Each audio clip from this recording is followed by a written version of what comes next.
Another day that God has made. Good evening, dear televiewers, and welcome to another special edition of the Republican debate. And just to remind you that we are broadcasting live from Yaoundé, the nation's political capital.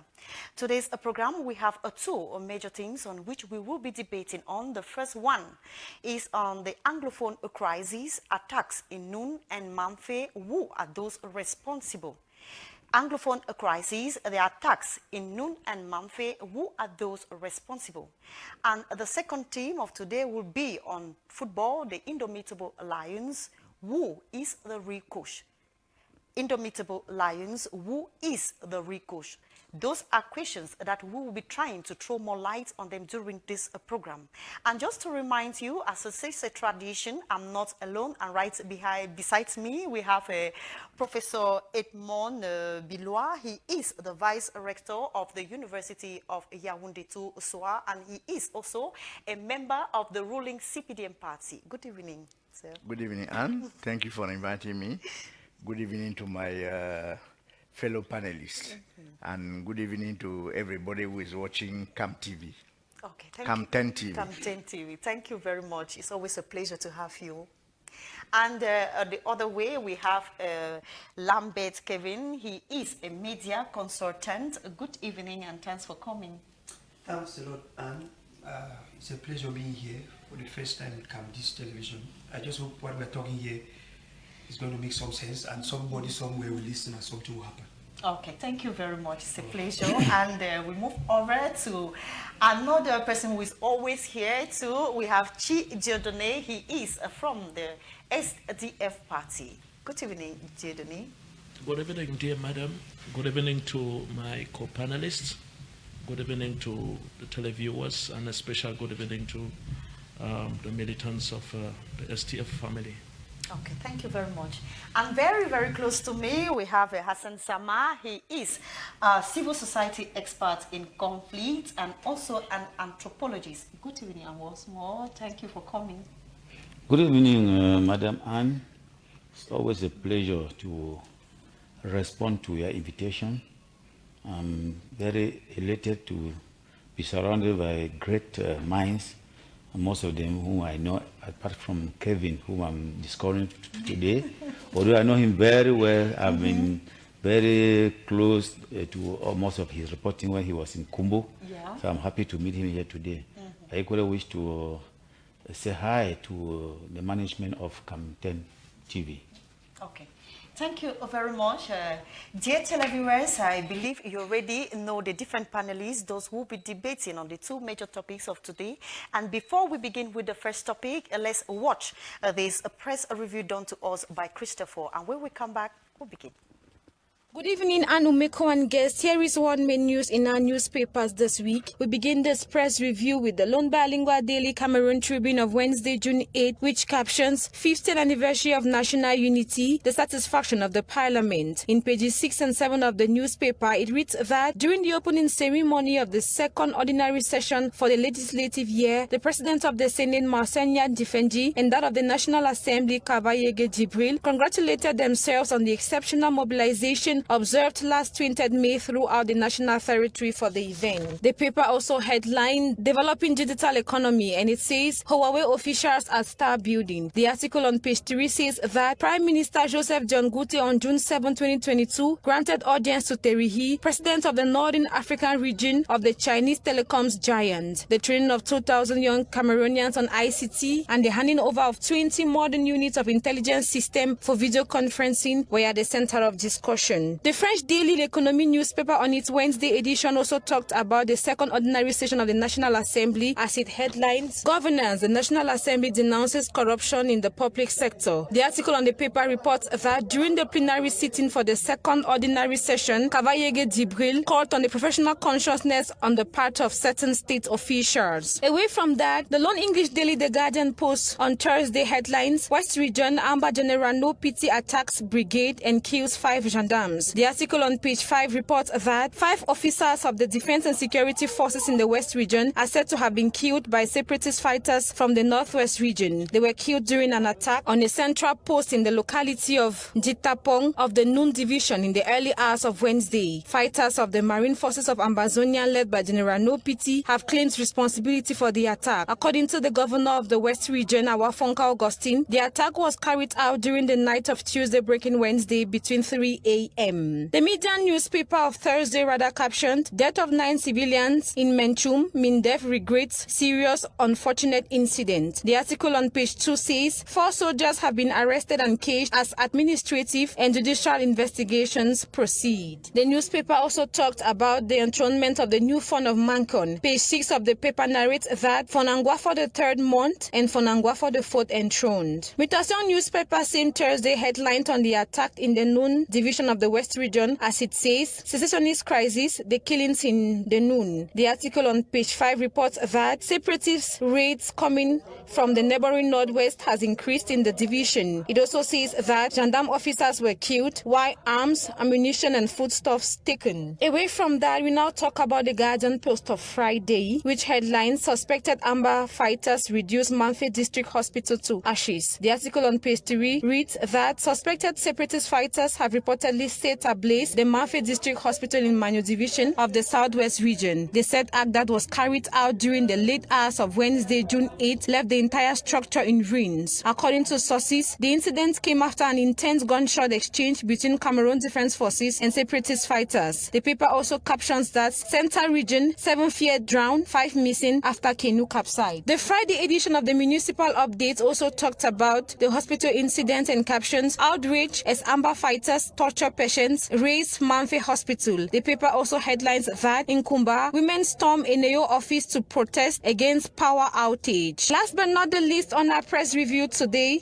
is the Friday edition of Lojou newspaper of Haman Manan, which captions, 2023 AFCON qualifiers, Samuel Eto'o, "Sports will be expensive, I tell you." The paper on page 8 reports that, disappointed by the performance of Cameroon national team in Burundi, the president of Fcfa has passed down an ultimatum to the players. The paper on page 5 also presents an exclusive interview granted them by Michel Ndoki, a top gun of the MRC political party, who says that there is no opposition between her and the party president, Maurice Kamto. Meko, that was the hour of the press on the Republican debate. See you next week, same time.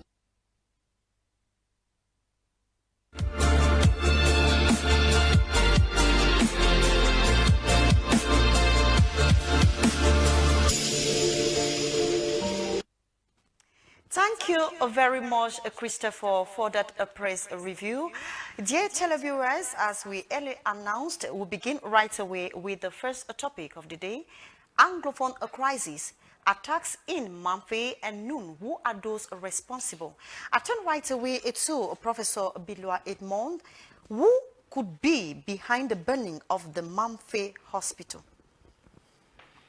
Well, everybody assumes that the Amazonian fighters must be behind the burning of the hospital that had just been rebuilt.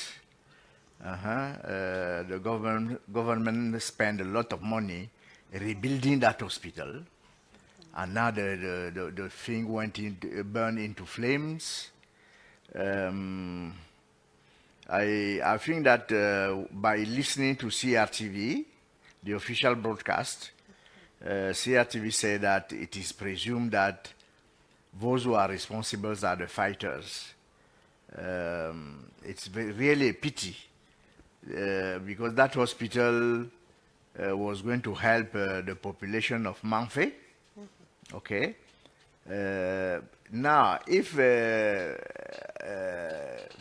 the government tries to rebuild and people keep on burning what has just been rebuilt, so it means that we are never going to develop, especially that part of the country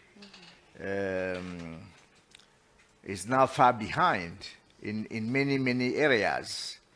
The economic that used to be booming is no longer booming. The big parastatals that were doing very well, like CDC, you know, they are almost closed down now. Okay. I don't know how these kind of actions do advance the Anglophone cause. Okay? It seems to me that what they are doing, whoever are doing it, what they are doing, it's not advancing the Anglophone cause. And it does not bring them the sympathy of the population. Okay, that's what I think.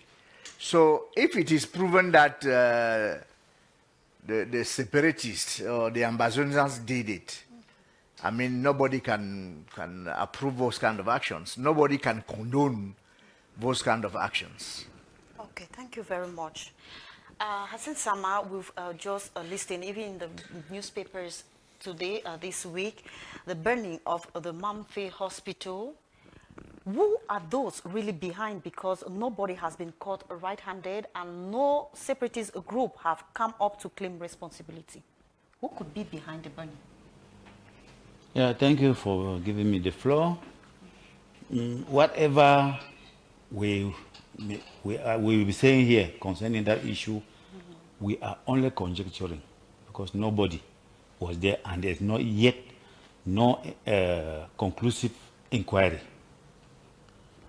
But I have some few rhetorical questions I would like to ask.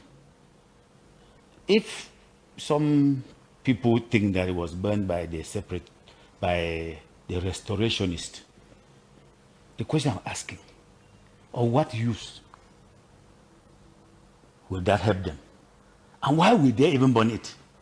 How was the hospital a problem to them? Because I think that a southern Cameroonian is very jealous of its property because most of the properties are done by them. And so, as you say, some papers and some people are saying it was done by the restorationist. I've listened to voices, audios from social media.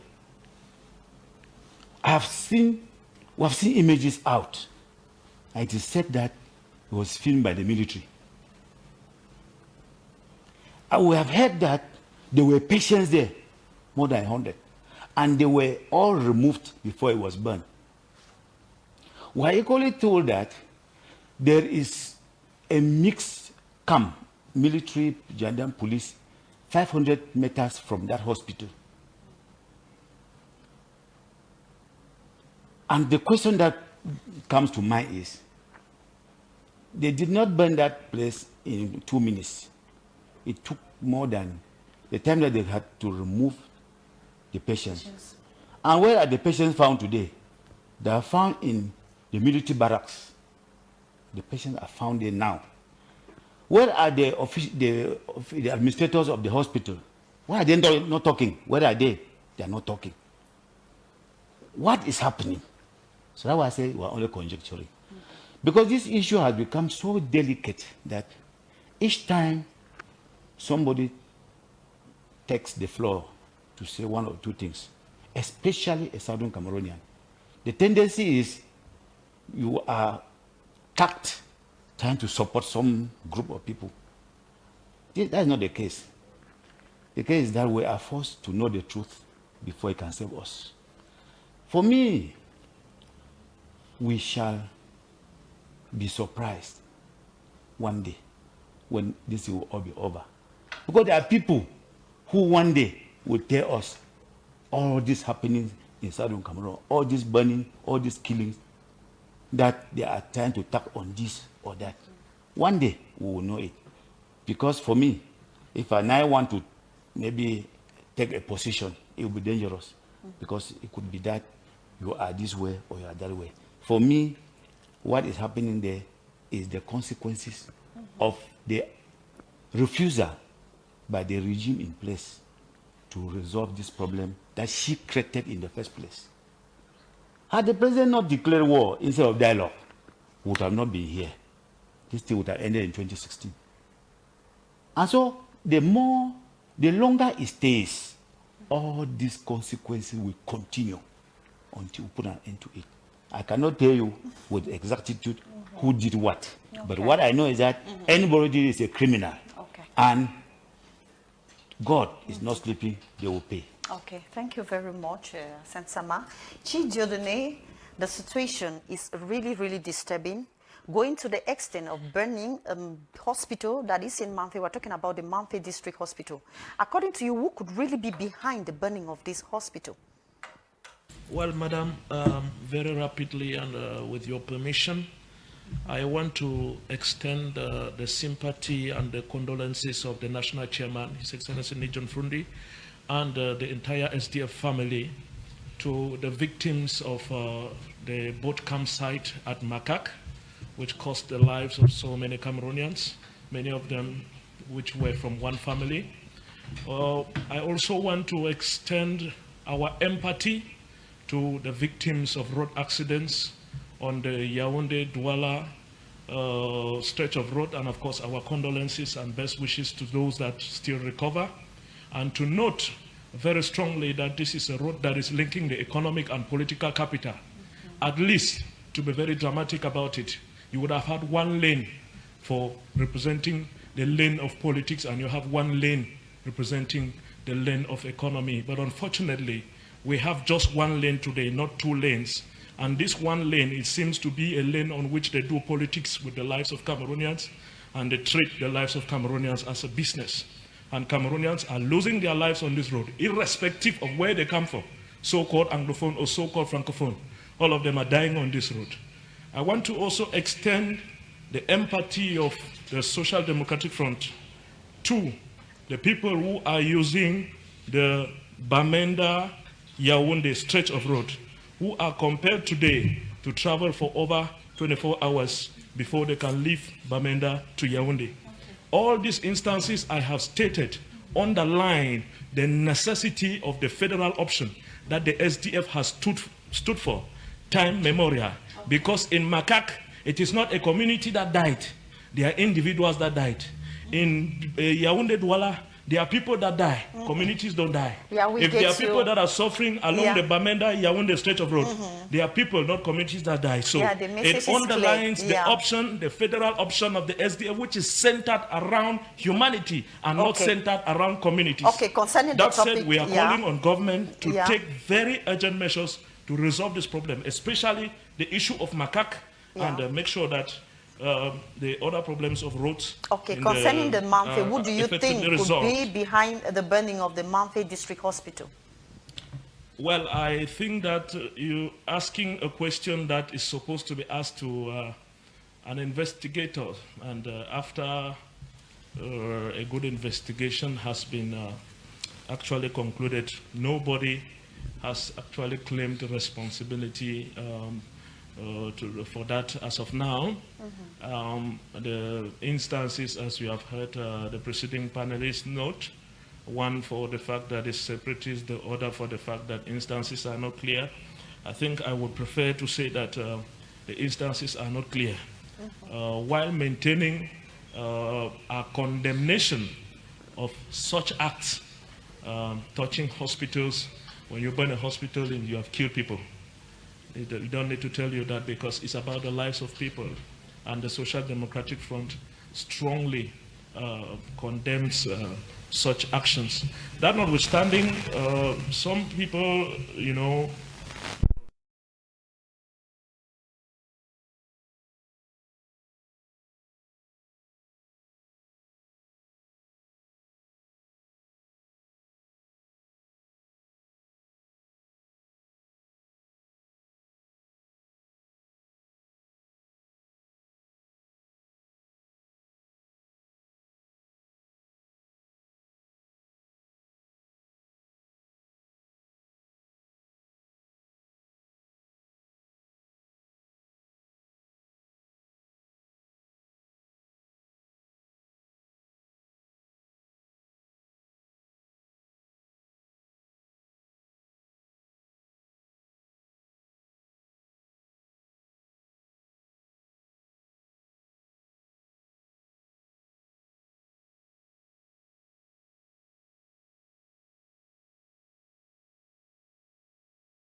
to me, that it is a demonstration that the way we are going is not the way God wants, and that we need to get back to God and build this country.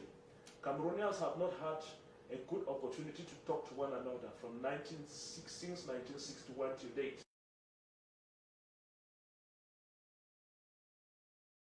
You know, a kind of cunning for political reasons, for selfish interests.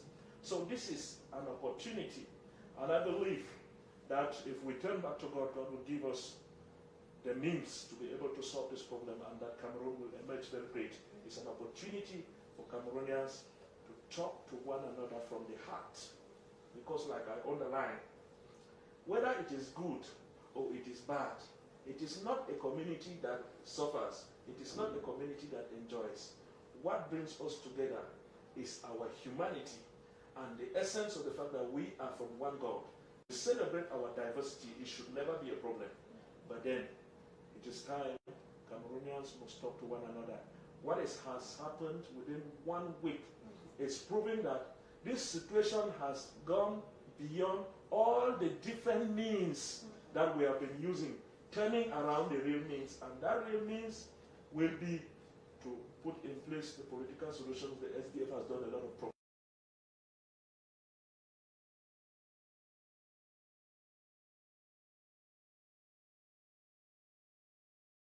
Is going to be very holistic, and God is going to heal our land. Much blood has been spilled, and we cannot take this for granted. So, while thanking God for the grace to be here, I want to use this opportunity to implore His divine intervention, that He may touch the hearts of those that are responsible, that they may remember that their existence on earth is temporal, and that for once they see themselves as children of one God. Thank you very much, Chidini. Thank you very much. Lambert, we are talking today about the burning of the Mamfe District Hospital. Who do you think could be responsible for the burning? Thank you very much once again, Anne. And just to take the cue from my co-panelist, it is still, and from Pastor Chi, if I may say so, Pastor Chi because he was not addressed as a pastor. Sorry for saying that if it's heard. But going to talk about the burning down of the district hospital in Mamfe. All of us, we are guilty. Guilty because some people are sitting here in Yaoundé and instigating what is happening there. Some people have escaped, not because they want to escape, because they want to come to Yaoundé and some place where they think they are secure and playing their games. There is no reason of burning down anything for any reason. Anybody that's able or capable of taking fire along him or her to go burn down maybe a house because it belongs to such and such a person, burning down a car, a vehicle, once of all a hospital. And remember, this is not the first time they are burning down a hospital. The Shison hospital was attacked, a cardiac center, by people with guns, threatening patients in a cardiac center. Somebody is sick, the heart is almost... When you talk of people with guns, can you try to... I can't say clearly because now you don't know who is with a gun, who is supposed to have a gun, and who does not have a gun. Everybody you get to the north and southwest is like everybody has guns down. They say it's self-defense. I don't see the reason of getting into a hospital, sending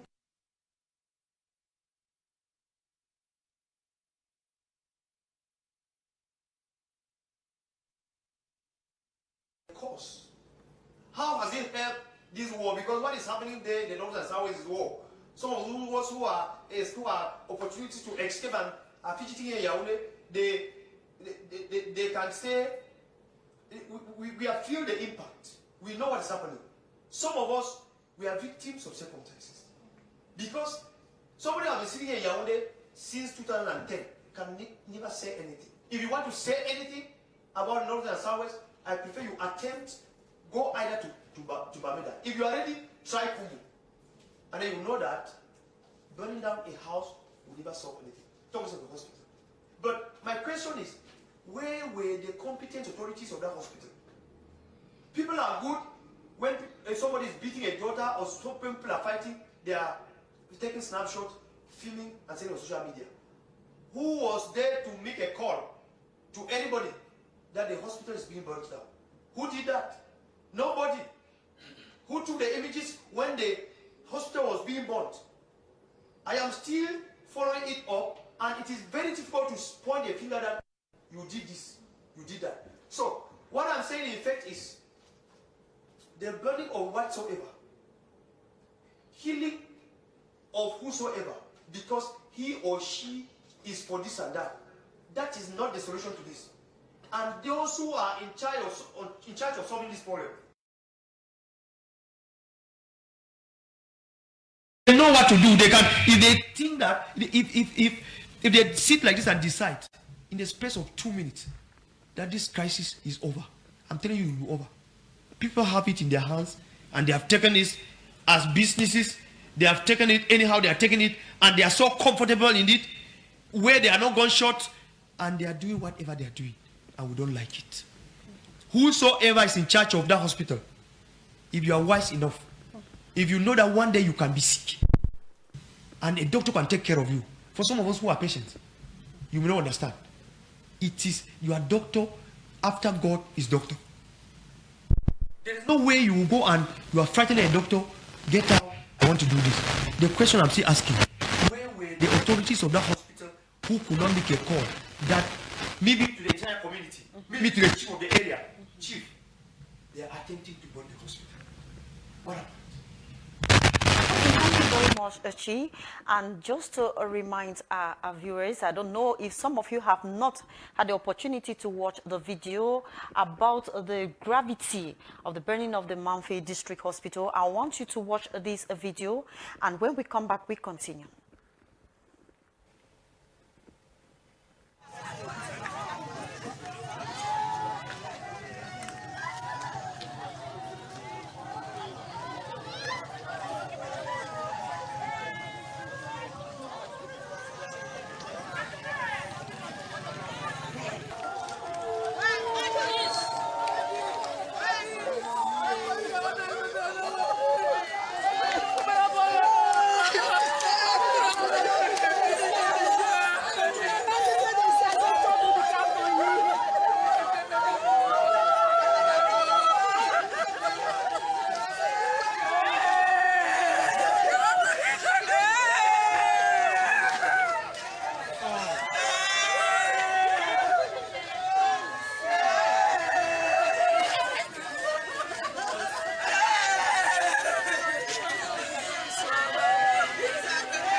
The whole Mamfe.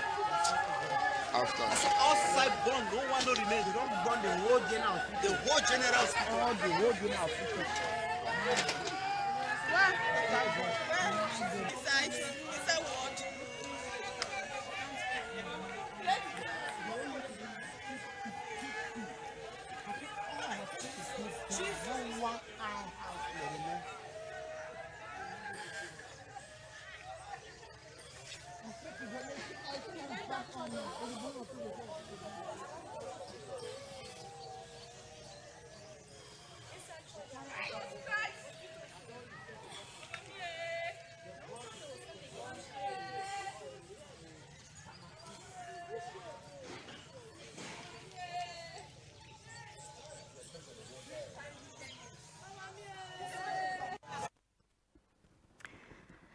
I just have to be strong. I would have shed tears because when you watch those images, we feel like, where are we? We ask ourselves so many questions. Where are we heading to? The question now I'm going to ask a professor here is, this is not the only attack carried out in the Northwest by separatist fighters. We could say that because it is true that we don't yet know who are those behind this attack. And not only talking about the Mamfe District Hospital, we're also talking about Noun, the attack there. We saw videos of General No Pity, who even went down on his knees thanking God. One question I have, where were the security forces, the forces of law and order? Because when we look at those videos, it was not something for 1 second or 1 minute. Even in Noun, they had the opportunity to take videos and also went down on their knees praising God after committing those acts. So what can you say about our forces of law and order? Now, that's the question I was asking myself, that the Northwest and the Southwest are very dangerous places. Okay, and even in the Western region, places that are near the Northwest are also dangerous.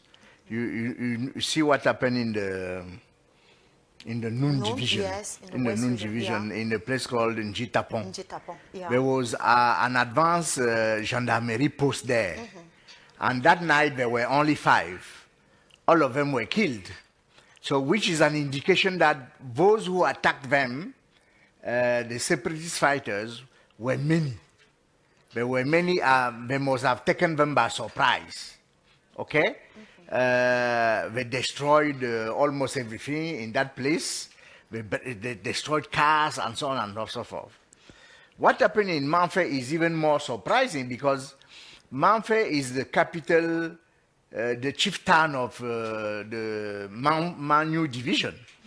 So normally a hospital in Mamfe should have been guarded, by security people. But because when you have a few security people, once they are attacked, they can call for yes, they can reinforcement. They can call for reinforcement. Okay, and Mamfe is not that big, so the security forces should have come in big numbers to stop those who put the hospital in fire.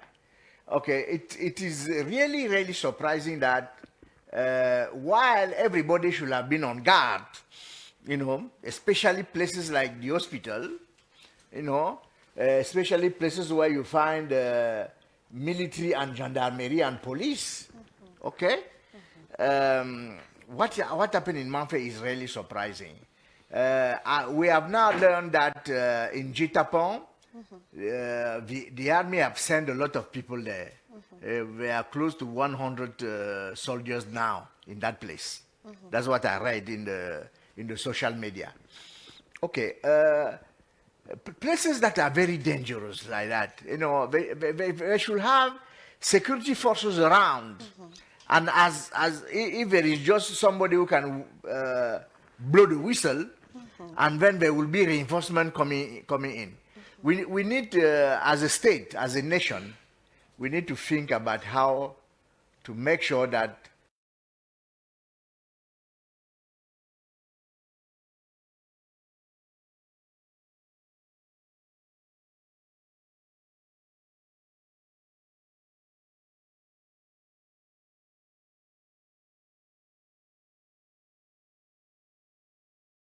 say that the population have to inform. Be on alert. Yeah, we have to inform security forces and administrative officials whenever they see something that is unusual. Because in a place like, in a small village like that, they should have noticed that something unusual was going on. They should have noticed that. It's unfortunate that they were not, the security forces or the administrative officials were not informed on time. Okay, thank you very much, Professor. Hassan Sama, we've just watched some videos there. Not only the burning of the Mamfe District Hospital, we are also talking about the attack in Noun by separatist fighters who crossed from the northwest to the west region. Can we say that the defense and security forces are not really doing their job, or should we wait when things get worse before we react? Yeah, and your questions are very pertinent. When I've listened to Professor Edmond Bila, as an intellectual and as a member of the ruling party, I'm very embarrassed. I'm embarrassed that he is still telling us that we are supposed to do this, which means that the regime is not yet ready to do something or to solve the problem. It is not after 6 years that we should be posing such type of rhetorical question. Secondly, if you see what happened, let me go back to Mamfe. If you see what happened in Mamfe, I hear that hospital was built in 1969 or 74, something like that. Somebody may help me. The hospital is more than 40 years old, which means even if it were built in an enclaved area, it is now in town. Because 40 years after, the hospital must have already promoted itself into the town life. And we don't need to be calling people that they are burning hospital. Every other structures, whether in times of war or not, are guarded. In international humanitarian laws, guard those, they call them, they just like our heritages, they are guarded. Earlier in my first reaction, I told you that I hear there's a mixed military control post which is working on 24 hours on 24 hours, 7 on 7. It's 500 meters from the scene of action. Do we need to call somebody? 500 meters means what? Means that just at this junction down here, before come up here. So if it is burning, do they need that they should call them to come when it is burning in front of them? Have you people forgotten that in 2016, one Mr. Otu, then, I don't know if he's still there, that was the senior divisional officer of Manu, asked the indigenous of 17 villages to evacuate their villages, that Mr. Paul Biya's military were coming there and they would kill them. Have you forgotten? And so, while the military was watching it being burned, they were taking pictures and sending it out. And we now, our representative of the ruling government is telling us that no, we need, that the government needs to do something. And I'm happy with that. That's my field of expertise, conflict. This government has not started to resolve the problem in Norway, has not started, a step. They have not. So we should take that, and that is the reason why even a member, so a very important elite of the party, is very confused as to why certain things have not been put in place. I come back to what happened in Jitapo. Yeah. I've followed some military audios outside, decrying the laxity from their hierarchy. That 2 weeks to that attack, they had informed their hierarchy that they are sensing some danger around. That no PT was in this village, they are very close to that place, holding some secret meeting, and they were sensing some danger. Nobody reacted. Those military guys were very, very angry. I have them. I don't know them. They were very, very bitter. And that, one of them even asked that when they send out information, they tell them you should call Yaoundé. And these are the problems which a party like the SDF has been saying that let us have this federation. So other parties are calling it whatever. Let administration come nearer the people. But we've said no, everything is centralized here. It's centralized here in whose hands? There's a president that you people voted in 2018. All what is going wrong, you don't hear him. Do you think that somebody even takes us serious? Who is supposed to stand and shout? Is it you and I? Is it Professor Biloa? If he says something in his place, they'll ask him, you're talking as who? I always admire him. When I heard that he was coming here, that's why I even came.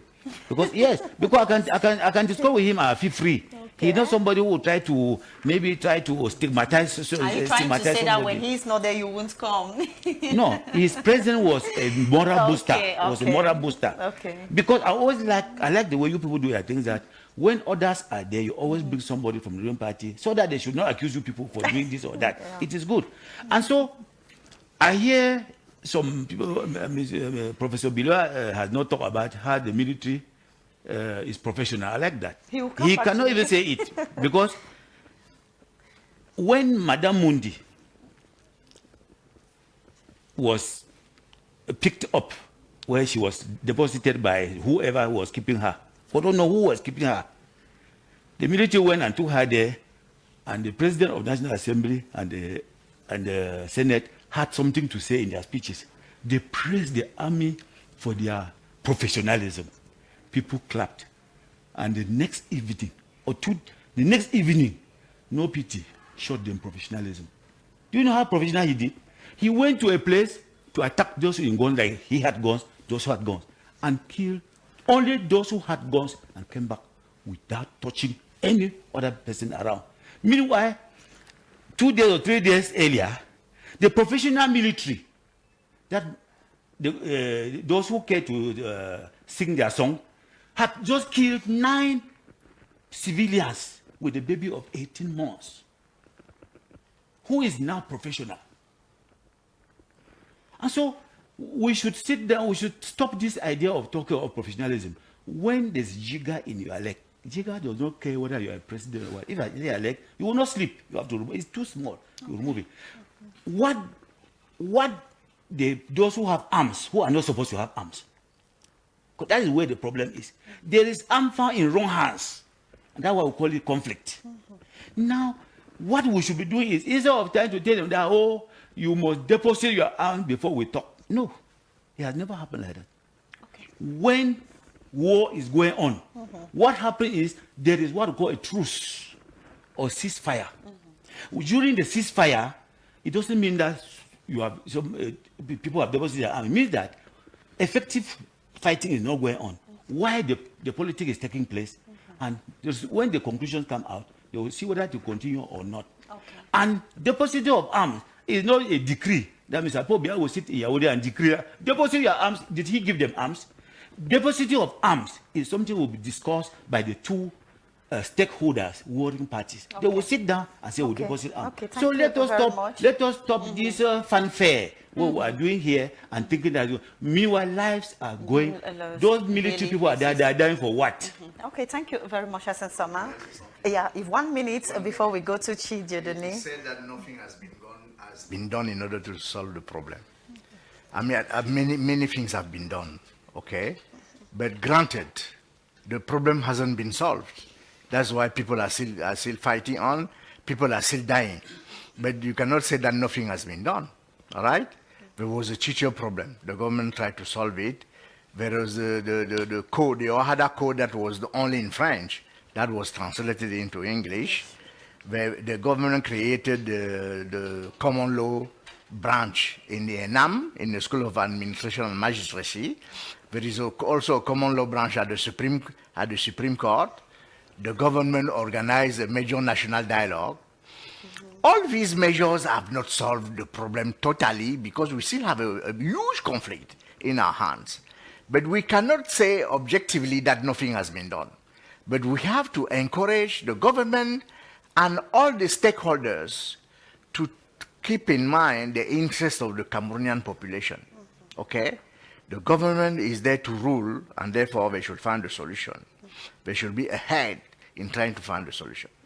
Those who say that they are fighting for the Anglophone cause, how do these things that they are doing, how do these things advance the Anglophone cause? I don't see it.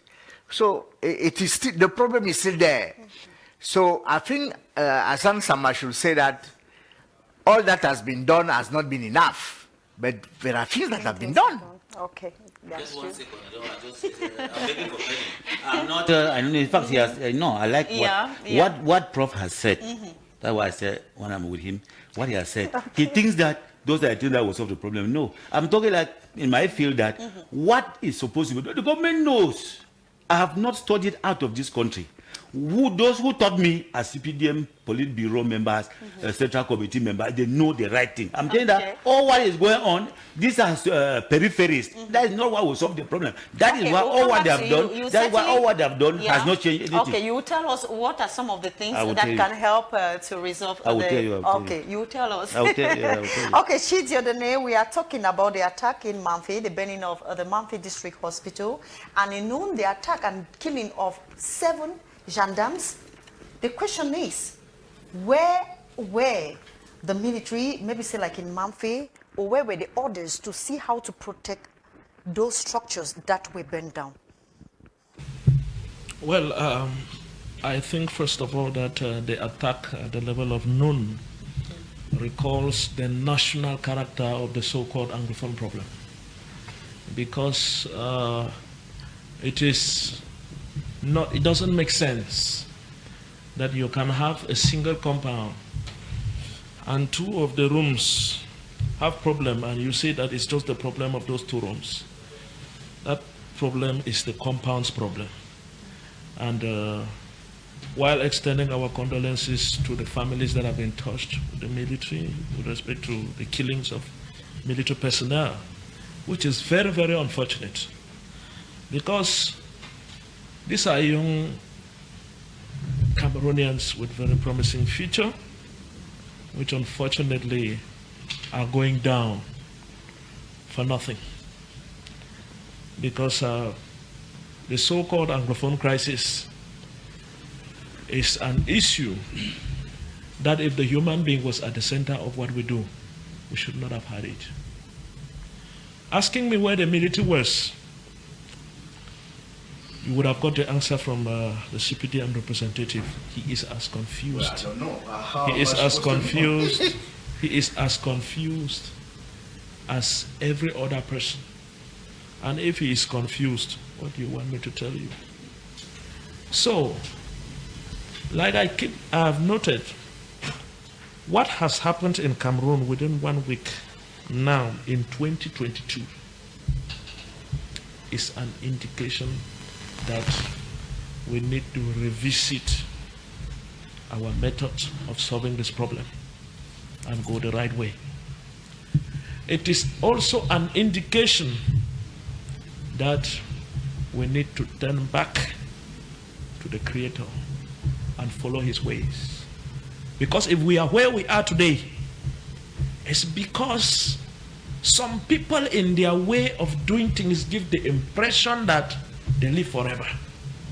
These are basic problems that need adequate solution. Why is it that power is concentrated in Yaoundé? Why? For some people to have the license to steal. I was just talking about Yaoundé-Douala Road. Power has been in Yaoundé, and the Yaoundé-Douala Road linking the economic and political capital is still a single lane for over 60 years. What have they been doing with power? They've been using that power to commercialize the lives of Cameroonians. They use the power to kill people in the name of politics. That is where we have gone wrong. And this war has come to tell us that we need to revisit our ways. And that is why, coming from the STF, who unfortunately missed the opportunity to put this country back on rails in 1992, because we have a leader that knows who Cameroonians are. Because he has gone round to the grassroots, he knows their problems. But unfortunately, that opportunity slipped off. It is not too late. It is time for us to revisit our methods. Can we doubt the professionalism of the uniform men? But there is a limit to everything. Because we know that there were patients in the hospital. Where were they to protect them? There is a limit to everything. Okay. You cannot totally say that the Cameroonian military is not professional. But this crisis has proven that we need to simply revisit our methods. Because when you even listen, I think there's a duo of Mamfe. He was saying, what I retain from what he was saying is that we are tired.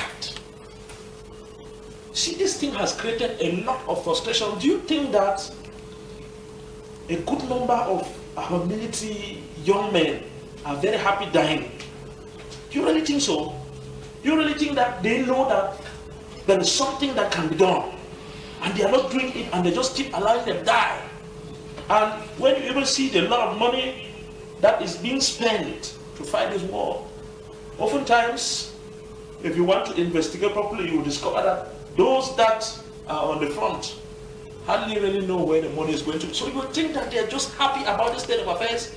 There is a lot of frustration, and this frustration has come to demonstrate the limits of the measures that have been put in place so far. Okay, if I get you very well, Chidodoni, can you also say that, are you trying to say that most of those military people were around, maybe tried like to save their lives than going there to protect the population because they are afraid of the Amber Boys?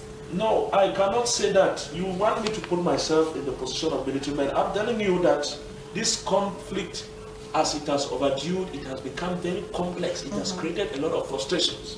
You cannot actually tell why people do what they do and why they do not do what they are supposed to do. When you hear, for example, that military men come in a village and for some reason they kill civilians, including a baby.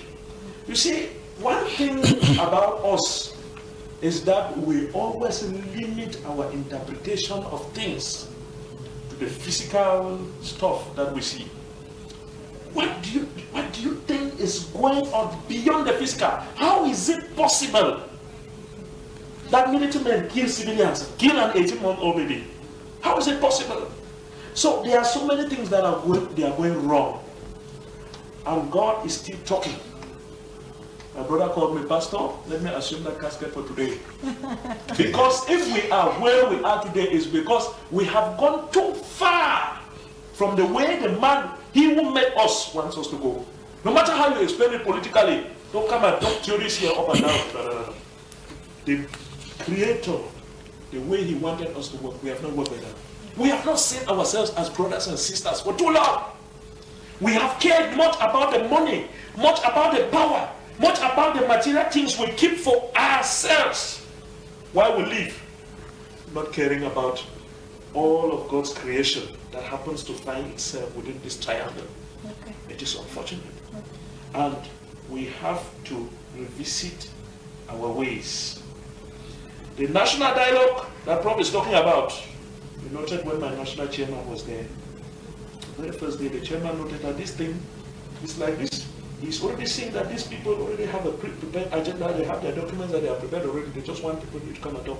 The chairman said it, and while the chairman was within that national dialogue, when he took the floor, you heard the jeering of CPD and Psychopharm, because he was telling the bitter truth that they do not like to hear. How many years after, maybe when you take the floor, you will ask Prof, how far have they gone with regional councils, for example?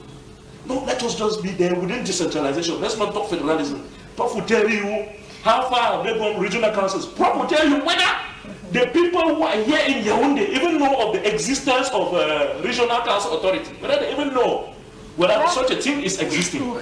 So, just to say that it is time, and we need to act fast. We need to say, hey, while the sun is shining, it is time that we as Cameroonians, irrespective of our linguistic or cultural backgrounds, come together and solve this problem. The so-called attack of Noun is an eloquent testimony that something cannot happen in the Northwest and the West, where the center says they are not affected.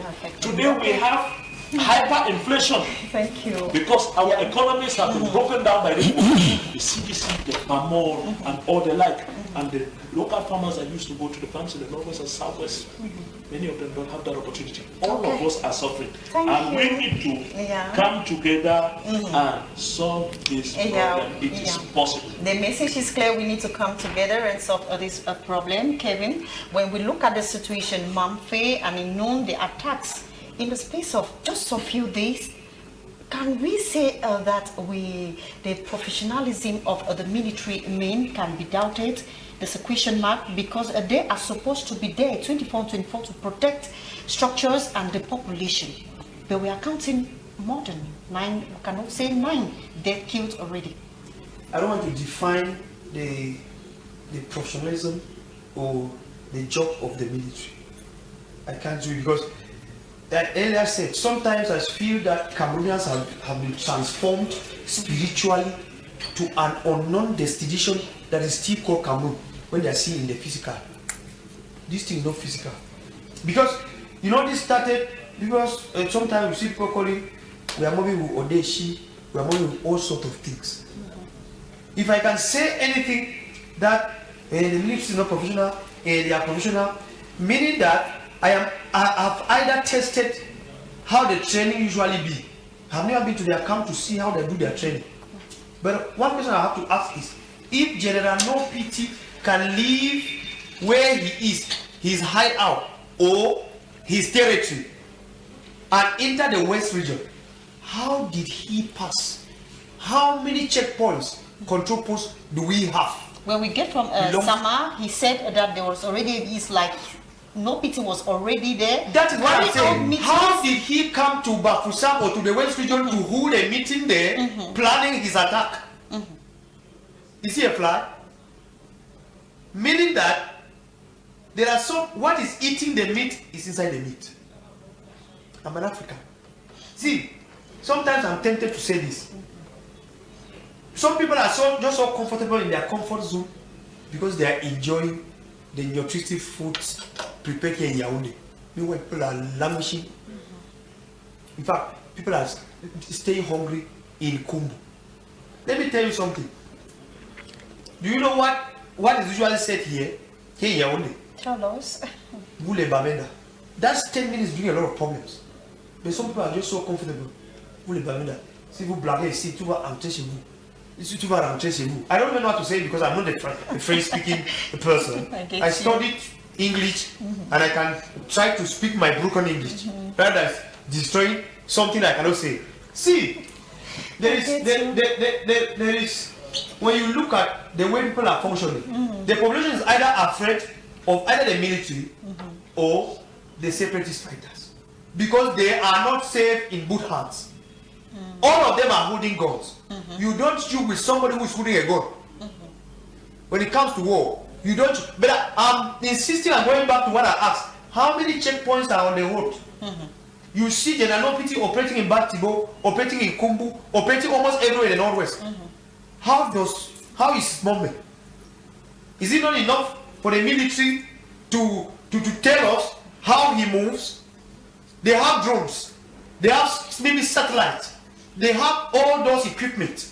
We usually see them on 20th May. Can they not monitor his move and tell us how it is moving about, how he is doing his things? Somebody will just live in always or live where he is, come and surprise him by himself, kill everybody, and go in peace and thank God before leaving the plane. I don't want to say it's very shameful, it's very disgraceful because I have been in Kumbu, I've been reporting. I sent it a report and I was attacked by the present SDO for Bui. Now, I went to Tobi, the divisional capital for Bui, to do an investigation on why the offices of delegates were closed down and it was like a shipyard where people were tethering goods in offices everywhere around Tobi, the capital. And the Tobin capital is beside the beer camp. I went to after taking my pictures, I went to the deal. I wanted him to say a word. I told him that is what I was doing. I sat down with him, he cancelled me and said, no, don't send the report. I said, no, people cannot escape and they are visiting in Bamenda and eating state money as delegates for nothing. I am going to do it. He convinced me and said, no, Mr. Dio. By then he was a Dio for Kumu Center. I went in. I did my report. He called me and said, what you have done, it is an indication of the fact that you are a separatist supporter. Is that a good statement as a journalist? Yeah, you were even lucky that you were not killed. He is a military officer. He can frighten you and you don't do anything. So, what are you saying? We are just talking like this. In fact, sometimes I don't even want to talk about it because it's like since it started in 2016, the more we are talking, the more we are aggravating the whole thing and it is more complicated. Because we are sitting here only because we can talk. Can we have the same plateau in Kumbu? Can we have the same plateau in Mamfe where the hospital was burnt? We should be ashamed of destroying everything that we have. Because be it a separatist fighter or a military, we are Cameroonians. I want to think so. And what we need to do, what we should understand is all those structures belong to everybody. Now you go down the hospital, very soon you are sick. How are you going to go about it? Okay. Thank you very much. Thank you very much. And we just one minute for us to close this first topic. Professor Bilwa, don't you think it is time for the international body to really come in, for this to really come to an end? 1 minute. Well, it is. If it were that easy, they would have come in. It is not that easy because the international community does not know the ground better than Cameroonians ourselves. We Cameroonians, we know what is going on. So we should be able to solve this problem, okay? It is a problem that has historical roots, okay? And until such time as Cameroonians have decided to solve the problem, even if the international community comes in, I don't see much of what is going to change. Let me say that the government has to do something. It has to do more to solve this problem. It has to do more to solve this problem. Our foreign friends have to stop those who are living in their countries, in their soils, and who are sending weapons and money to the separatists. Recently in Washington, two supporters of the separatists were arrested because they bought guns that they wanted to send to Cameroon. The other thing is that we should also tell those who are in the bushes that in Cameroon, you don't have to be in the bushes to say what you have to say. The President of the Republic has told them that. Come back to the Republic, okay? We will discuss and try to find a solution. Okay. Come back to the Republic and nothing will happen to you because the President granted them amnesty. Okay. So these are the solutions, and everybody must get involved. Okay. Okay, thank you very much. Hassan Samao, one word. Don't you think it's time for the international body to come in and see how to assist us for this thing to come to an end? Yeah, I thought that you said I had something to say how to okay. do. Because I prepared something. Okay. Give me 1 minute, add me 1 minute. I'll add you 30 seconds. Yes. Is it okay? Okay, thank you. I want to, the question that when I made my own reaction, you said maybe there's some way we can do it. Yes. Before where we are today, we are now in a conflict. We have passed from disagreement to crisis and to conflict. It has been escalating. So when we are in conflict now, it is called a conflict because it is now more violent and with arms. Yeah. That's why it's called conflict. Now, His Excellency John Frundi was arrested. He came back and said he has seen things. The late Kanatumi was arrested. He came back and told the world, I've seen things. Madam Mundi came back and said, to a really long time short, that things that she has seen, she can say, and even said, insinuated that it was very difficult for the military to fight what she has seen. They have all gone and come back to send messages to the powers that be. Nobody has listened. That's why the escalation is continuing. Okay. Now, when it is disagreement, we can settle it. Okay. We call it settlement. The technology, the term. When it is crisis, we manage it. Okay. Conflict management, conflict settlement, conflict management. When it is now a level of conflict, it is called conflict resolution. And in conflict resolution now, you now think of the root causes. We have said it all this way. Now, how do we solve a conflict now? When we have a ceasefire, we have dialogue, we have negotiation, we have reconciliation. Dialogue is not the major national dialogue. Props Party assembly, there are some of their friends there. But I want to believe that this is also a step to resolve the crisis. Yeah, right. I was coming there. It is a step in that the other party assembled their own people on their side and they talked. Now they're waiting for the other side to come. That was a step. Okay. But the other side was not there. So we're asking the other side to prepare because the CPD, they are very intelligent. The government, they are ready. They are prepared. They are prepared themselves. When we talk of reconciliation, now when you talk of negotiation, you must have a mediator. Because when conflict has started with arms, no man can ask another one to put it down. Now we need somebody. We are counting maybe on the international. Not necessarily. No, we have people here. Okay. if we have an internal mediator or negotiator, And what do you he think will could be? no, I don't want to. I don't have anybody in mind. Okay. The people that I had in mind, some are already dead, and some are no Okay. longer. I'm no longer with them. Okay. I want to tell you that if you have an internal mediator or negotiator, the person will do it so well because you affect the resolution of that conflict will be to his own betterment. Okay. You see, now how do we know that? 30 seconds. Yes, that we are resolving the problem.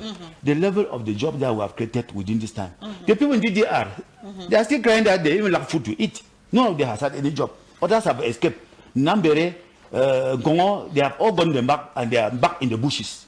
Number 8 in the bush. He has gone back. If we follow them, then we level of refugees. All the refugees that left Cameroon and went to Nigeria, how many has come back? Nothing. The democracy and good governance, we every day we hear of scandals upon scandal. Glencore, I think probably knows it better than I do. The level of communication. We have failed. I don't know, I was not there. No, I'm just saying that you have the idea. I will not be so poor. No, you are not a member. You are not a victim. What I'm saying, what I'm going to communication. What has killed us in this thing where we are today is poor communication from the government. Okay. The government has everything to communicate because in this type of thing, communication is the best. There are two types of communication. You know it better. Either you communicate for victory or for peace. Those the CPDM and those with the armed group, they are all communicating for victory, not for peace. Nobody is contributing for peace. Okay. And then the level of dialogue: who is involved, who decides the agenda, who takes the resolution, what do we do with the resolution after they mention national dialogue? What has happened to the resolution? To implement Now, it. 10 seconds. No. Is it necessary that the international 5 seconds. Is it necessary that the international community? I think what you mean is the armed group of the international, because they are already with us. The international community with us. They have been coming here, Commonwealth, Francophonie. They are the international community. Now, I think what you mean is that international intervention. Yeah. Is that what you mean? Yeah. It is the last. It's the last choice. It's the last thing that we should accept because it will bring us more pains. But if that is the only thing that can bring us, can bring peace, Okay. we will accept it. Okay, thank you very much. Chi Diodone, looking at the situation that is aggravating as days go by, we are talking of 6 years now. Don't you think it's time for the international body to come in and intervene for this to come to an end, the crisis? Well, the procedure followed for conflicts to get to the table of international instances are very complicated. Okay. And probably guided by a lot of interest calculations. So if ever this government will allow it get there, they should have chosen that path. But the Social Democratic Front prioritizes a national approach, a sincere approach, an approach from the heart. Because it's very important to say this. People talk what they reason. They talk thinking about their interests. But what they say does not come from the heart. Because if it comes from the heart, there are so many things that you will let go. There are so many concessions that you will be able to make.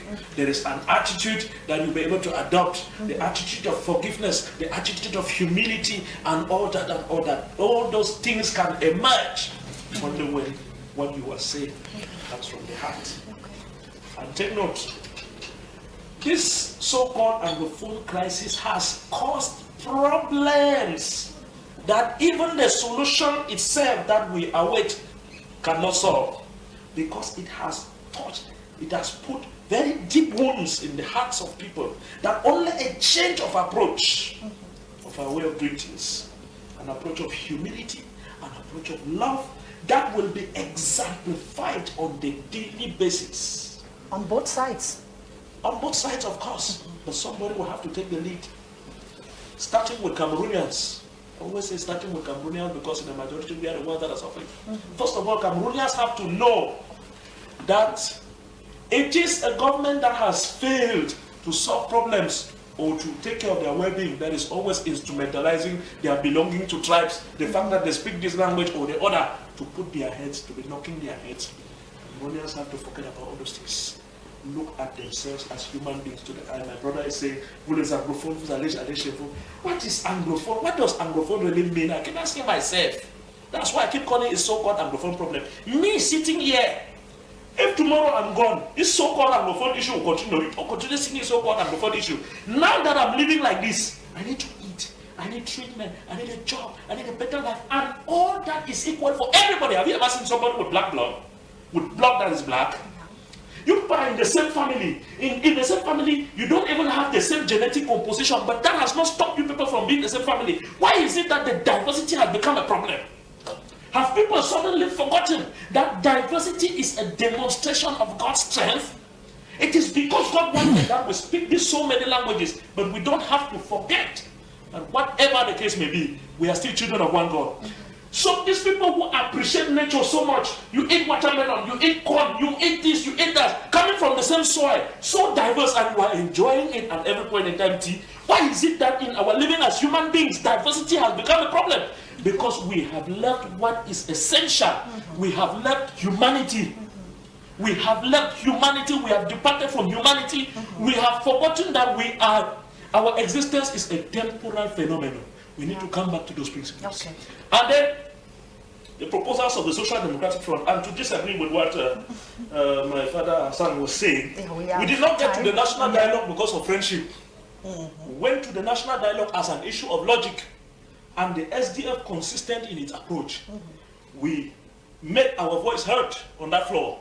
The CPDM prof that is sitting here, they know what we're thinking, they know what the national chairman is thinking, they know what the SDF as a whole is thinking. We have made proposals which have not spent time here. Many of what Mr. Hassan said, there are things that we have said long ago. We have made those proposals. At the national dialogue, when we came out, we discovered that the CPDM had schemed its so-called way of resolving issues, that it was a special status which was in the constitution for so long. We said, okay, give the Quebec model of special status, because what is happening now, even in the so-called Francophone region, the special status is a scam. Yeah, try to so up to today, they don't want to give that. So what we are saying now is that, like I said from the beginning, we have to go back to the fundamentals. Okay. We have to turn back to humanity. Okay. And we have to turn back to God Almighty. By the time we do all this, God Himself will be accompanying us with the solutions. Thank you. And then finally, with respect to mediation, there are so many possibilities.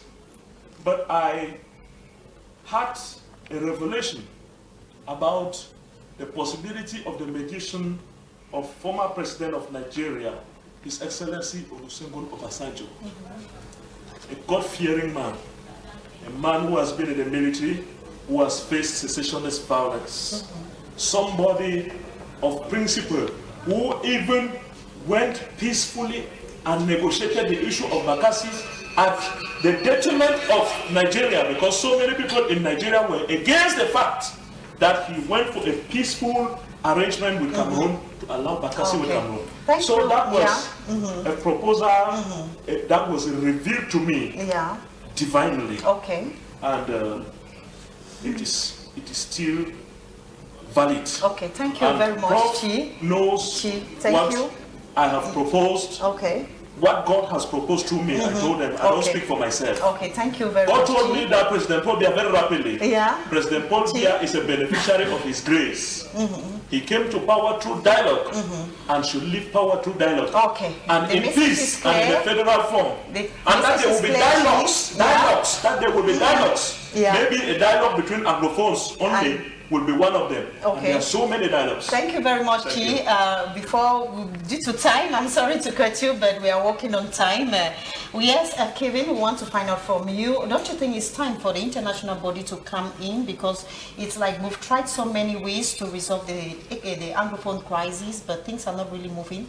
Don't you think it's time for them to come and give a helping hand? Remember, I'm talking not as a politician, but as a media consultant. Okay. And media has not been listened to, because so many media organs have taken charge upon this thing to do their things. They just do the way they're doing it. Sometimes I see some reports, I see very skeletal reports, and I'm very, very I'm not just so happy about, because some people are just so used to aggravating the whole thing. Some will sit, just be so excited to say what you want to say on air and go, to write what you want to write and go, so that people should read his newspaper or buy or listen or watch the television or listen to his radio, which is wrong. I don't see myself. Are you telling me that Cameroonians 25 point something million are not able to solve their problem, that somebody will come from elsewhere and solve the problem? Has it been solved in DRC? Has it been solved anywhere? Let me quote the UN. Has the UN been able to solve any problem? When we want to say this United Nations, people say we are talking too much. People should not, I told you earlier on that we can take 2 minutes to solve this thing. The people who have the thing in their hands, they know what to do. They should say this thing and we are free. Remember, I'm an IDP. I'm talking from a perspective of an IDP who is suffering in Yaoundé because I'm not comfortable in Yaoundé. Okay, when you talk of 2 minutes, it means you have an idea of what should be done for this crisis to be resolved. What should be done is that the competent authority who know themselves, who started war, was I the one, as a media person, they know what to do and let them do it. People cannot be talking from 2016, 17, 18, 19, 20, 21, 22, how many years and nothing is being done, and you want me to declare here that it is over? As who? Those who know what to do should do it. And you know yourself. Do it now. Remember, the insecurity in Yaoundé cannot even permit somebody to say, because when you are even in Yaoundé, you are not even safe. Remember, when you want to say something contrary to what the other's opinion is, you are either tap a name that cannot be announced on air. People talk of Black Lake. I think Black Lake is a very moderate name. There are names that have been given to people that sometimes you don't even find anywhere in the dictionary. Because you are trying to give your own way of thinking that things should be the right way. But I stand on my words. No international community can solve our problem. We are just so diplomatic in pronouncing certain words and frightening the local ladies in India, the local women in Kake, for no good reason. People should stop talking big grammar. There is a polite way and a nice way of calling somebody in Shukontara Mama at the church, say, and this thing will be solved amicably here in Cameroon, and not by somebody who is coming from abroad playing a flight to come here and solve a problem. Why you can pay a taxi from Milan to somewhere and solve the problem. It will be a shame to us that we are so dishonest and unsincere. Cameroonians are not sincere. They just like what we call politics of the stomach. They just want to shift the problem to where you can cover them very well, which is too bad. We should be honest to ourselves. Okay. If we are honest and we cannot be giving people bad news for no good reason, we have solved this problem today. Okay, thank you much. Sama, I'll come back to you at the end where you'll be giving your last word, but this time around, I'm sorry, I'll come back to you. It's a promise. Dear televiewers, we'll take a transition, and when we come back, we'll take the second topic of debate for today.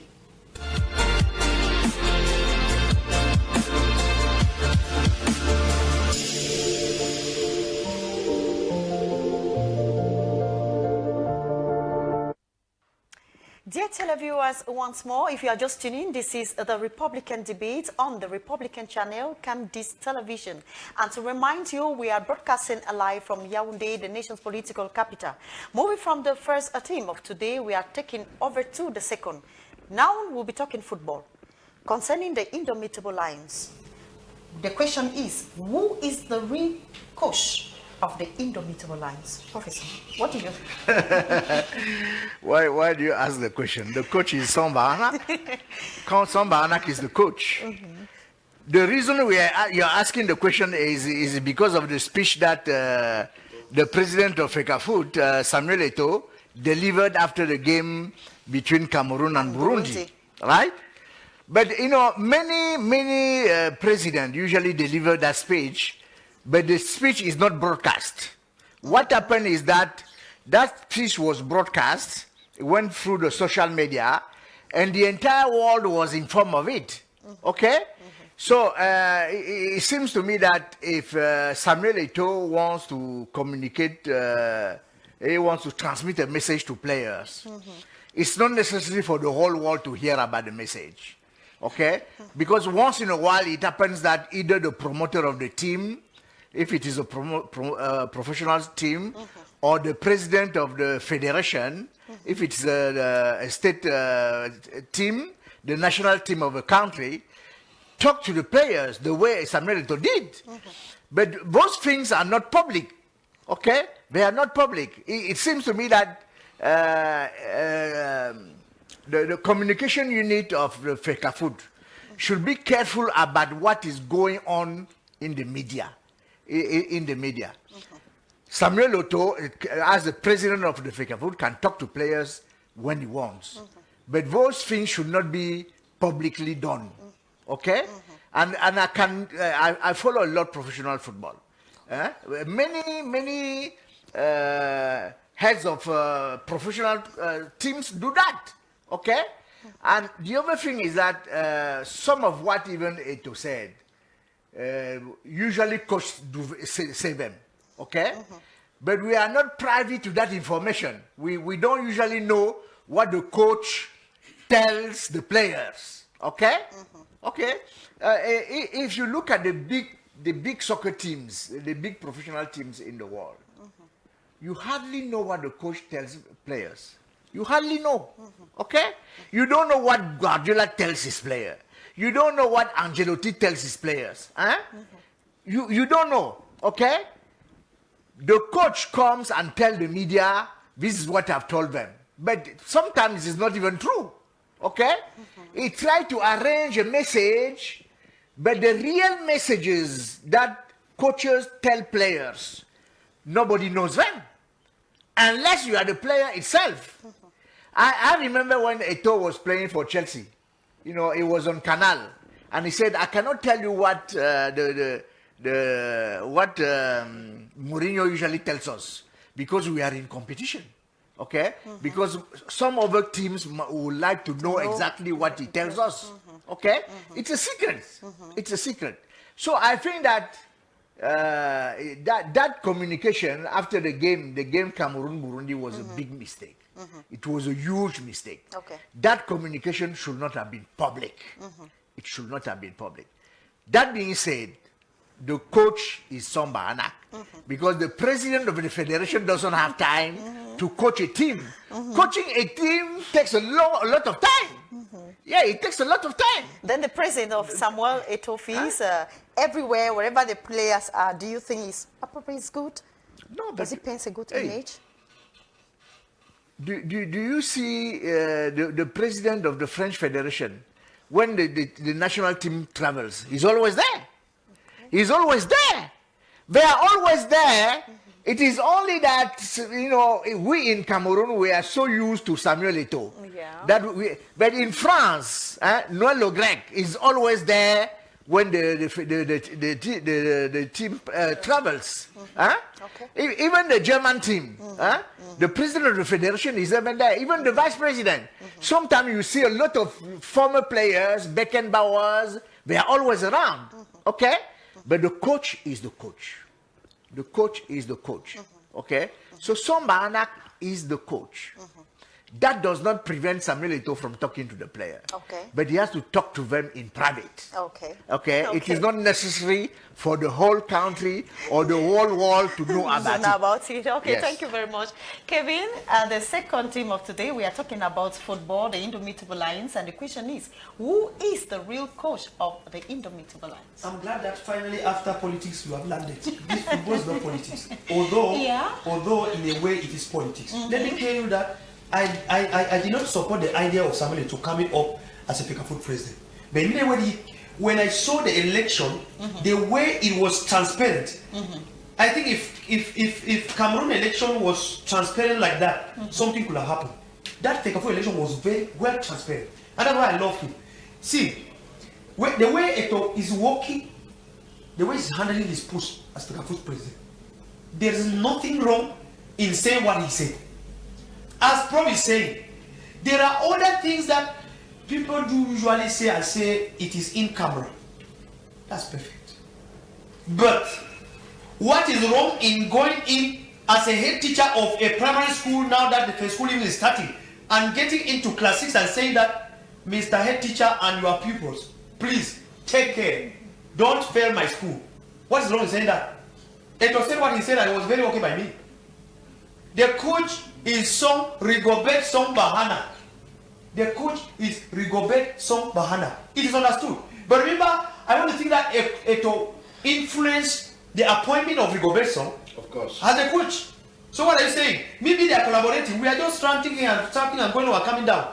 That could be the reason why Cameroonians sometimes, I want to say, Cameroonians are very, very ungrateful. When somebody is doing something that is right, accept it. And for once, let us say Eto is doing what I have never seen in the history of football. My wife was a footballer. Alice Bilene de Kumu. A very good footballer, number 5, and you could not try. Okay. That's where I started loving football. Now, Eto has started something that I've never seen. I've never seen a Fecafoot president going down to the field to watch what we call local matches. What are local matches? A football match is a football match. Be it a football in the quarter. Because that is from where you get those talents and bring them up to be the famous star like him. And remember, he is a football star. As a football star, he wants to keep a good legacy, a legacy of a time that when I was the president of Fecafoot, This is I did what this. I did, yeah. And he's doing this very perfectly. He should even do more. But Okay. he should consider the fact that Yeah. there are so many things that sometimes he should allow Rigobertson to say. do. But who knows whether they are collaborating? Okay, that's the question. So many questions remain unanswered. Chi Idiodene, we are talking about football today. The question is, who is the real coach of the Indomitable Lions of Cameroon? Well, the whole issue surrounding Samuel Eto'o is very controversial. Yeah. And I will have to really limit myself because I have even seen some media platforms where they invite panelists and you hear panelists, they are being tagged as pro Eto'o. Okay. Panelists coming on the TV show or a radio show that's pro Eto'o, and there are people. If you say pro Eto'o, it means there's anti Eto'o. Those things. You know. Okay. It's very, very sensitive. But that said, I think that Samuel Eto'o has his mandate. He has been elected in form and proceed in form and content. He should know what is at stake. If ever there is somebody who is complaining that instead of him being coach, it is Samuel Eto'o, it is Rigobertson, and Rigobertson is an elderly man, he's not a child. If ever that was the case, he's going to say it when he deems it necessary. For now, commenting commentaries that he made to me is not very important. He has his mandate. He was elected. He had a manifesto, which I salute just like my brother that he was an election that all of us saluted for the way it went. So, he's conscious of the weight on his shoulders. Okay. What I can tell him is that he should always remind himself of the weight on his shoulders and do what he thinks good to make sure that his mandate succeeds. Collaborate with whom he wants to collaborate. If he wants advisors, he's of course the one that chooses them. Okay. So I think that commenting, like I said, commentaries doesn't make sense to me. If there's somebody to complain, it's Rigobertson. Rigobertson complains fine. And if Samuel Eto'o feels that the way he's working is permitting him to attain the objectives of his mandate, well, let's give time some time. The balance sheet will be established. And he will also be before his balance sheet, just like he's before his mandate now. The time will come when the balance sheet will also be put in front of him, that mandate after this number of years, this is, and all that. So, Two of them are all national players or former national players of national team. so I think that he should be given a chance to do his work. Okay. And just to say that if we were in such a dispensation in Cameroon where elections were transparent like that, I would have also had this spirit of saying, please allow President Bolbia do his job. But I also want to use this opportunity to tell Cameroonians that before that election at Fecafoot, that is not how elections were done. And we don't change things by abstaining from them.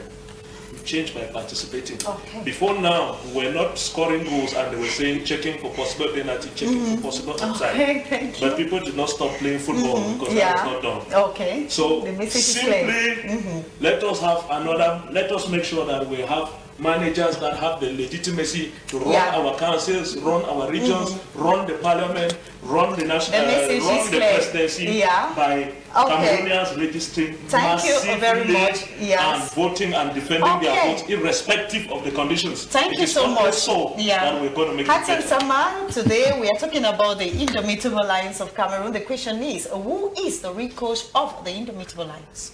Yeah, before I go, I have an observation. When I listen to Chi talk, since he started here, I'm asking myself whether he is preparing for any election somewhere. Because he has always been, throughout he has been doing some sort of a campaign, and maybe there's something very close. Who knows? Okay. Yeah. Then they give me just 30 seconds. When Mr. Chi said he was different with me, that they went to the Major National Dialogue with what? The question that you're asking, did you people have any problem? The people had problem, are you people? In the conflict, we have minor and major actors. We all are minor actors. The major actors are there. The dialogue was supposed to be with minor actors. Trunji was a minor actor. Yeah. Feel free to state it. No, when you are talking. No, he's the one when you were talking, he's the one talking. Let him finish before you talk. Yes, you have the floor. Go ahead. You've already spoken, and I think he has the floor. Let him talk. Go ahead. Please, I beg you. He has the floor. You have already spoken. Let him finish. Well, the thing is that you know, everybody in Cameroon, everybody knows everything. Even in your field of journalism, that people who come here and say they know everything. The thing is that Chi thinks that by so saying means that underlooking his chairman. No. Okay, let's go straight now to the question. No, I prefer to talk there and even not say anything about it. No, you have to say something. I have my floor. Yes. No, you can use it as a like. No, I think I'm the one coordinating it, and I think I've asked you a question. You could say something about it too. I could decide I will not even talk again. No, you wouldn't say that. You wouldn't do that. No, so what I want to tell, we're not talking to ourselves here. Yeah, I get you. We're not talking to ourselves. We're talking to the public. I should clarify the people. When this thing started, that people went on the air talking as if they were talking in their family, that they could solve the problem in the family. No. We have major and minor. Who is the major actor? Is the one carrying gun. Chairman not carrying any gun. And whatever he discussed there did not concern the people carrying gun. They never say him for special status. So you should know that. Question. And then the second thing is about my man here, Kevin. You said nobody could come from outside to solve a problem will solve. For 6 years, have you solved your problem? They can solve it. Those who are in charge. Solve it now. You have not solved it. I'm not going to solve it. So they will come. Yes. Then now for Eto, to back to Eto. Yes. I don't really much like football. Okay. Yes, but it is because of the speech that Eto made that you were asking the question. Yeah. I saw a new paradigm of management. And that was surprising Cameroonian. Because we're not used to seeing people trying to be close being committed. He's very committed. And you may not know, he made a statement that he has sacrificed a lot. You don't know why he has sacrificed. Maybe he's using his money. If you don't know, Cameroon is bankrupt. He may be using his money.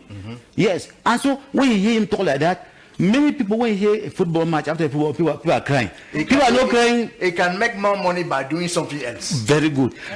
When you see football matches, after the match, the team that loses, see supporters cry. They are not only crying because they lost the match. Some are crying because they made bets. The money behind. That make a lot of money made there. Okay. So Eto is telling us a new, the coach of Indomitable Lions is Rigobert Song. Okay. That's all I know is Rigobert. Eto is only bringing something new, which we should encourage, that others should do. We should encourage somebody like Mr. Pobia, who was voted president of this country, should do like Eto, should be found everywhere where there's trouble. Okay, thank you very much. Due to time, in fact, I know that you people have so much in your stomach to give, but unfortunately, we are working on time. Certainly, there will be another opportunity for us to come and exchange. Dear televiewers, it is with that we draw the curtains of the Republican debate this Saturday evening. And just to remind you that as panelists, we had Professor Bilois Edmond. He is the Vice Rector of the University of Yaoundé too, and he is also a member of the ruling CPDM party. Thank you for inviting me. Okay, and right away we had Kevin Lambert. He is a media consultant and former journalist of Canal 2 International. Thank you very much for coming. It's a pleasure being here, and we hope that somebody has listened and something will be done.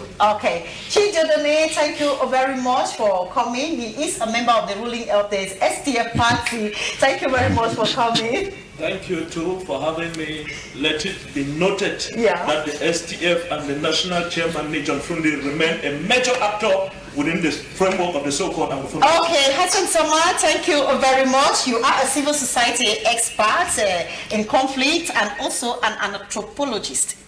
Yeah, thanks a lot. It was a big pleasure to have been here, and I want to thank all my co-panelists for the calm that reigned here, apart from politicians. Thank you very much, dear televiewers. Politicians. Next Saturday will be another opportunity by God's grace for us to come and share ideas together to build a very strong nation. Have a blessed evening.